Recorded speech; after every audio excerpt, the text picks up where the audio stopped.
Uh, Greetings everyone. Today's topic is fibroadenoma.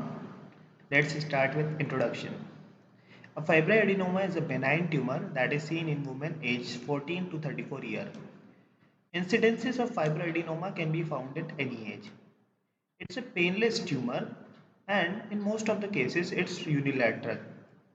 Most fibroadenomas tend to shrink after menopause as and thus it is less common in seen in postmenopausal women. A fibroadenoma is often referred to as breast mouse due to its high mobility.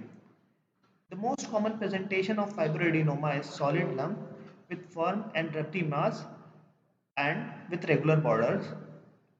It could be variable in size. Usually a fibroadenoma is located under the skin of the breast comprising of epithelial and stromal components. Here we could see a photo of fibroadenoma which is a solid lump and located under the skin of the breast.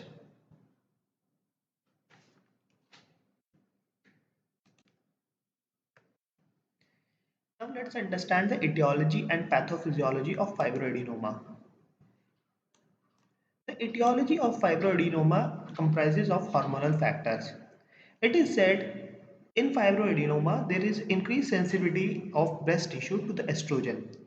Due to this, during pregnancy, the fibroadenoma grows rapidly and after pregnancy, after a menopause, it shrinks. It has also been said that use of oral contraceptive before 20 years of age has been associated with higher rates of fibroadenoma in women. Let's understand the pathophysiology of fibroadenoma. The fibroadenoma, the pathophysiology of fibroadenoma is mainly due to hormonal factors. However, certain genetic factors are also involved. A fibroadenoma arises from stromal and epithelial connective tissue cells that contain receptors for both estrogen and progesterone. As it contains the receptors for both estrogen and progesterone, fibroadenoma proliferate during pregnancy because of excessive production of female reproductive hormones like estrogen and progesterone. A particularly important gene that has been associated with fibroadenoma is mediator complex subunit 2 gene, also known as MED12 gene.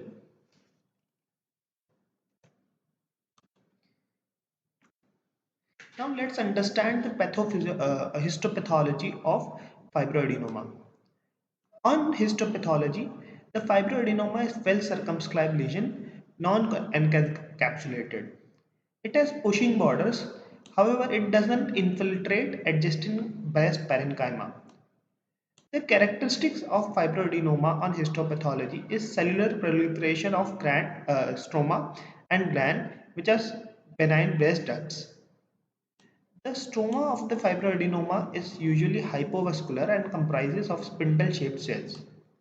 There are two histological variants of fibroadenoma, intracanalicular pattern and pericanalicular pattern. In intracanalicular pattern, the stoma compresses and distorts the gland into the cleftless spaces, whereas in pericanalicular pattern, the stroma surrounds the gland without distorting them and the glands maintain their open lumen. Let's see a diagram of histopathology.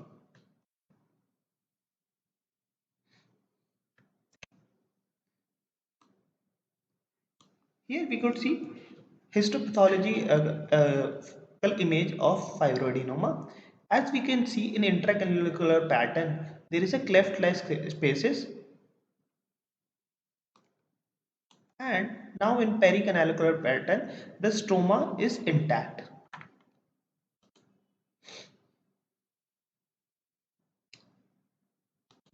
Sorry, the glands are maintaining their open lumens.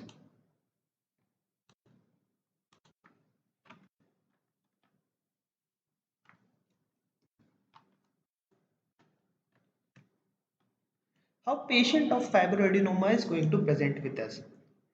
While taking a history of patients suspected of fibroadenoma, the age is very important to consider by considering a diagnosis of fibroadenoma.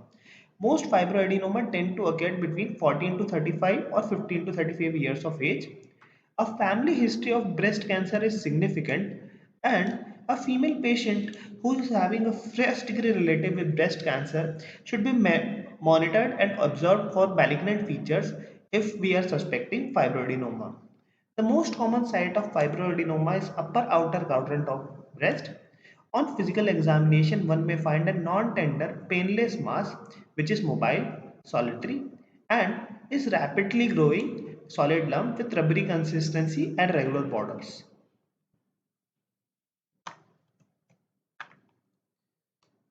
How are we going to evaluate a patient of fibroadenoma? For fibroadenoma, we could use a diagnostic mammogram or a breast ultrasound. The diagnostic mammogram is usually used uses a X-ray and used in women above the age of 35 years. The breast ultrasound uses sound waves to detect fibroadenoma in women younger than 35 years. On on a mammogram, the fibroadenoma is a distinct area from other breast tissue with smooth rounded edges. The mammographical features of fibroadenoma is its variable in size, it is well circumscribed with discrete and oval mass, particularly a type of fibroadenoma known as involuting fibroadenomas, which is usually seen in older postmenopausal women, contains calcification.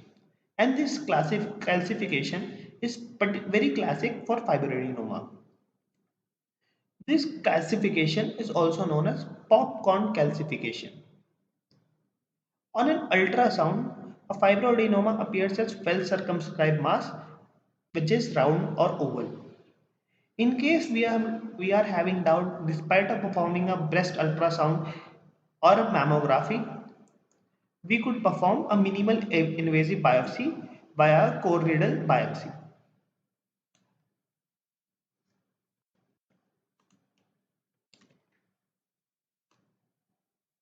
This is a mammographical appearance of fibroadenoma showing a classical popcorn calcification.